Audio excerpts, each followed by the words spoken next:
Yes. Zo, nou, we zitten er weer in.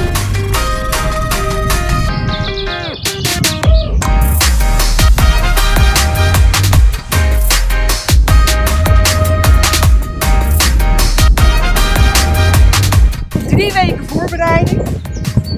En dan ben je dus op een gegeven moment 2 dagen aan het draaien.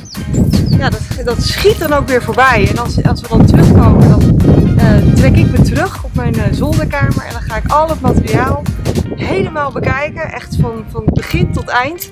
En dan ga ik er iets moois van maken.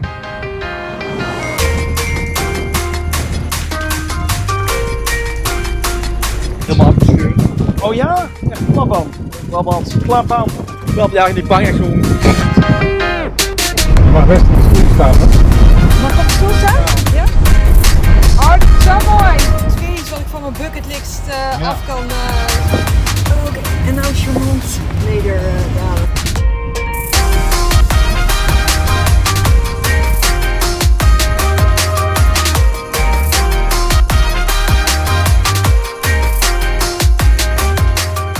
Dit ziet er nog heel netjes uit zo, tussen het hak uit.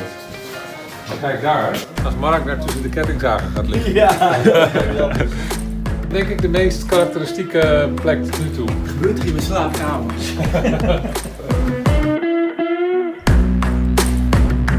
Als eerste weten waar de rem zit.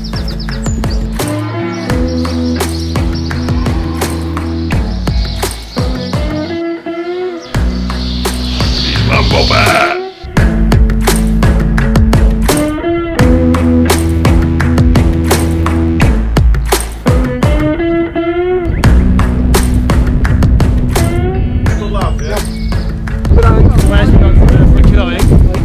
Dank je, hartstikke goed. Hey, onwijs bedankt voor de gastvrijheid.